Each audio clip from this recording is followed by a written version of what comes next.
আলহামদুলিল্লাহ আসসালাতু ওয়াসসালামু আলা রাসূলিল্লাহ আসসালাতু ওয়াসসালামু আলা নবিয়্যিল্লাহ আসসালাতু ওয়াসসালামু আলা হাবিবিল্লাহ। দিন ইসলামের ক্ষেত্রে অতীব জরুরি যে বিষয়টা, সেটার দিকে আমাদের গুরুত্ব দিতে হবে।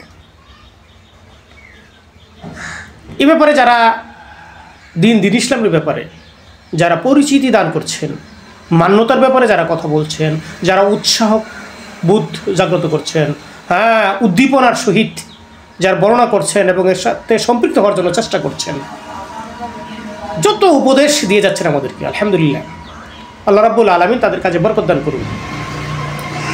একটা বিষয় খেয়াল করুন, সহজভাবে আমরা বুঝতে চেষ্টা করি, সেটা হচ্ছে যে জাগতিক আমরা যে বিদ্যাপীঠগুলো চিনি না, এখানে ছাত্রছাত্রী যারা লেখাপড়া করে, লেখাপড়া বৎসর শেষে বা ফাঁকে একটা পরীক্ষা দেয় না? এই পরীক্ষা দেওয়ার ক্ষেত্রে তাদের অনেকগুলো পাঠ্য পুস্তকের মধ্যে অনেকগুলো বিষয় থাকে, যেমন গণিত, ইংরেজি, বাংলা, বা অন্যান্য যেসব বিষয়গুলো থাকে অনেক আছে, আপনারা দেখতে পারবেন আছে। এই যে যখন পরীক্ষা হয়, আপনি যখন গণিতে পরীক্ষা দিবেন, এটা পাটিগণিত বলেন আর বীজগণিত বলেন, এই গণিতে পরীক্ষা দেওয়ার অবস্থানে যদি কোনো মানুষ এই অঙ্কের পরীক্ষায় সঠিকভাবে অঙ্কটা করতে না পারে, সে লেখছে হয়তো 2-3 পৃষ্ঠা লিখে ফেলেছে বা অঙ্কটা করে ফেলেছে, কিন্তু উত্তরটা মিলে নাই, ভুল করেছে, সে কি অঙ্কে নাম্বার পাবে? বলে নাম্বার দিবে স্যার? বিষয়টা একটু ভালোভাবে ভালো পরিষ্কার জ্ঞান বুদ্ধিতে বোঝার চেষ্টা করুন। কোনো ছাত্র যদি পরীক্ষা দেয় গণিতে বা অঙ্কে, এই অঙ্কটা যদি ভুল হয়, অনেক লেখার পরেও যদি উত্তর না মিলে, তাহলে এই নাম্বার সে পাবে না, একটা নাম্বার দিবে না, দিবে 0 বা 0। আরেকটা বিষয় খেয়াল করুন, কিন্তু গদ্য হোক পদ্য হোক, এই যে বাংলা ইংরেজি যাই বলি, অন্যান্য ক্ষেত্রে যদি আপনি বেশি লিখেন অথবা কম লিখেন, সমস্যা নেই, যে ছাত্রটা বেশি লিখবে অথবা কম লিখবে, কিন্তু যথাযথ উত্তর হয় নাই, কিন্তু ভুল হয়েছে কিছু, সেখানে কিন্তু এই গদ্য পদ্যের ক্ষেত্রে স্যার নাম্বার দিয়ে থাকে, যারা শিক্ষক তারা কিন্তু নাম্বার দেয়, যথাযথ হলে বেশি নাম্বার দেয়, যদি কিছু ভুল হয় তো নাম্বার কম দেয়। কথাটা বুঝতে পারলেন? বিষয়টা একটু খেয়াল করেন, গণিতে ভুল হলে কোনো নাম্বার পাওয়ার সম্ভাবনা নাই, আশা নাই ছাত্রের। গদ্যে পদ্যে যদি ভুলও হয় উত্তরে, সে কম হলেও নাম্বার পাবে। তথাপি জেনে রাখবেন, এই যে দিন ইসলামের ক্ষেত্রে আমরা যে মুসলমান হিসেবে দাবি করি না, আমরা পড়েছি লা ইলাহা ইল্লাল্লাহু মুহাম্মাদুর রাসূলুল্লাহ, এই যে বিশ্বাসটা করলাম, আমি সাক্ষ্যটা দিলাম, পড়লাম, কালিমা শরীফটা গ্রহণ করলাম, এই ব্যাপারে এই যে গণিতের মতো কোনো ভুল ভাবা যাবে না, ভুল করা যাবে না। এটা মহান স্রষ্টা, লা ইলাহা, কোনো ইলাহা নাই ইল্লাল্লাহ, আল্লাহ ছাড়া, মুহাম্মাদুর রাসূলুল্লাহ, এবং আল্লাহ প্রেরিত পুরুষ বা রাসূল হচ্ছেন, বার্তাবাহক হচ্ছেন মুহাম্মদ সাল্লাল্লাহু আলাইহি ওয়াসাল্লাম। এই বিষয়টাতে কোনো ভুল করা যাবে না। এতে যদি কোনো গলত থাকে, সন্দেহ থাকে, ভুল হয়ে যায়, তাহলে অঙ্কের মতো নাম্বার পাবেন আপনি 0। কথা বুঝতে পারলেন? কিছুটা হলে আন্দাজ করুন। আর যদি আপনার এই কালেমা সাক্ষ্যদান ঠিক থাকে, কায়বনুবাক্যে যদি আপনি ভাবতে পারেন যে আমার সমস্ত ইবাদত কার জন্য? একমাত্র আল্লাহর জন্য, এবং ইবাদতটা করতে হবে মুহাম্মদ সাল্লাল্লাহু আলাইহি ওয়াসাল্লাম যেভাবে শিক্ষা দিয়ে, সেই হুবহু সেরকম করার চেষ্টা করতে হবে। এবার আপনি কাজ করবেন। এখন আর বাকি যে আমলগুলো করবেন, এর সাথে আমল যোগ হবে। যে আমলগুলো করবেন, এই আমলগুলোর মধ্যে যদি কোনো ভুল হয়, আপনি নেকি কম পাবেন,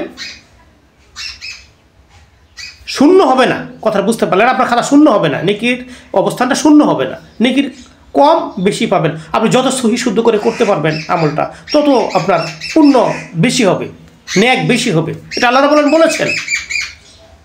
আর যদি কিছু ভুল হয়, কিছু কমতি হয়, কিছু দুর্বলতা থাকে, তাহলে আপনি নাম্বার কম পাবেন, অর্থাৎ পুণ্য কম পাবেন। কিন্তু আল্লাহ এবং তার রাসূলের ব্যাপারে কোনো কম্প্রোমাইজ করা যাবে না, এখানে কোনো ভুল করা যাবে না। ভুল করলে গণিতের মতো কোনো নাম্বার পাবে না, কথা বুঝতে পারলেন? অর্থাৎ একটু বিস্তারিতভাবে যদি বুঝতে চাই, সেটা হচ্ছে এই বিশ্বাসটা হতে হবে আমার শিরিক মুক্ত। কথা বুঝতে পারলেন?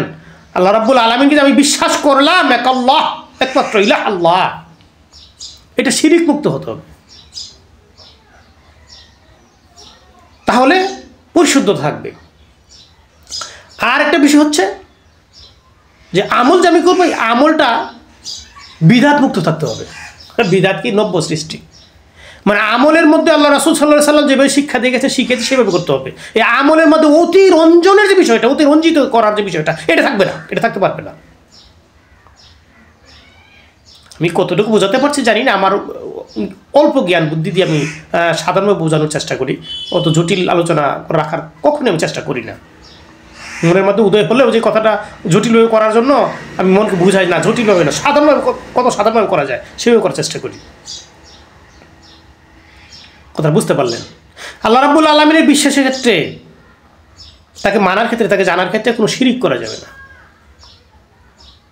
এটা বিশ্বাসের ক্ষেত্রে যে আমার কথাটা বলি, আমি বিশ্বাস, এই যে ঈমান, এই ক্ষেত্রে আল্লাহ রাব্বুল আলামিনকে বিশ্বাসের ক্ষেত্রে আল্লাহ রাব্বুল আলামিনের সাথে কোনো শরিক বা শিরিক ভাবা যাবে না, এটা বিশুদ্ধ রাখতে হবে।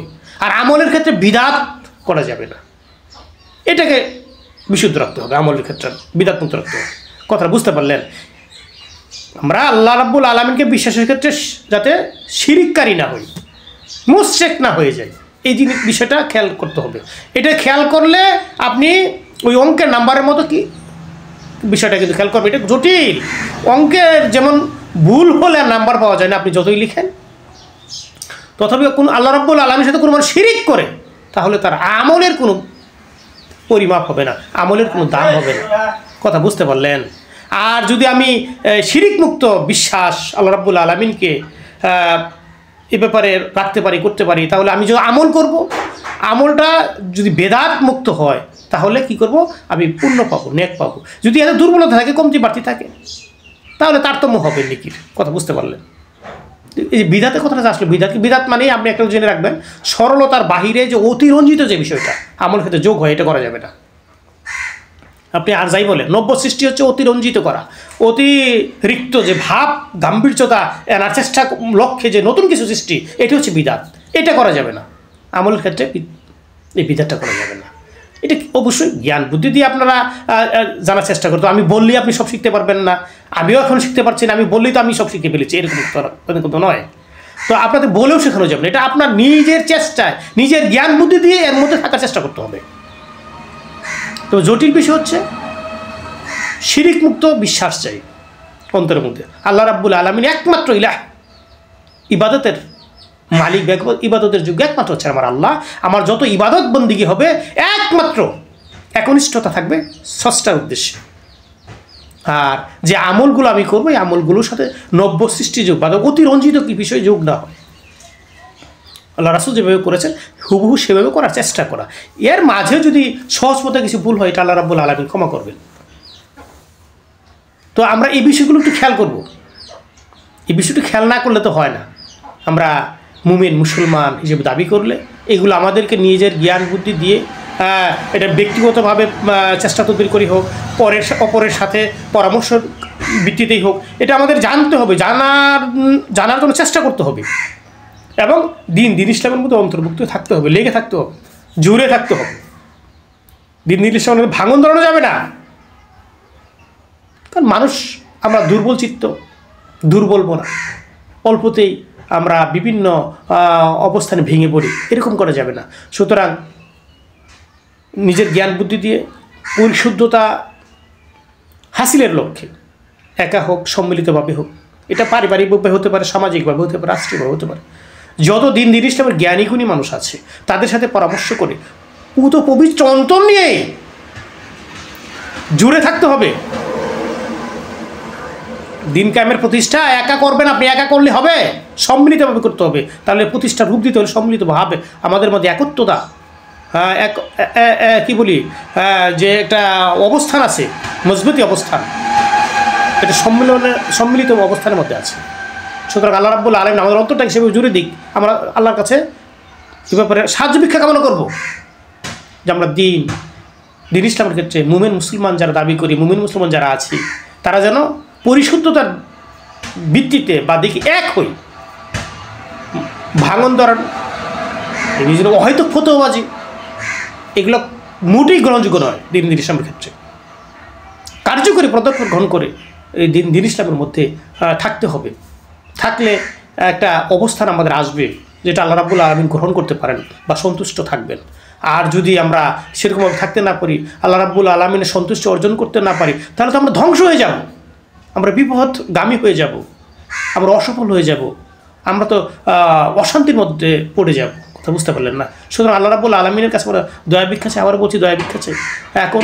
একনিষ্ঠ ইবাদত করার ক্ষেত্রে, ব্যক্তিগত হোক সম্মিলিত হোক, একনিষ্ঠ ইবাদত করবো আল্লাহ রাব্বুল আলামিনের ক্ষেত্রে, মানার ক্ষেত্রে, মান্যতার ক্ষেত্রে, বোঝার ক্ষেত্রে। সেরকম সাহায্য আমরা চাই।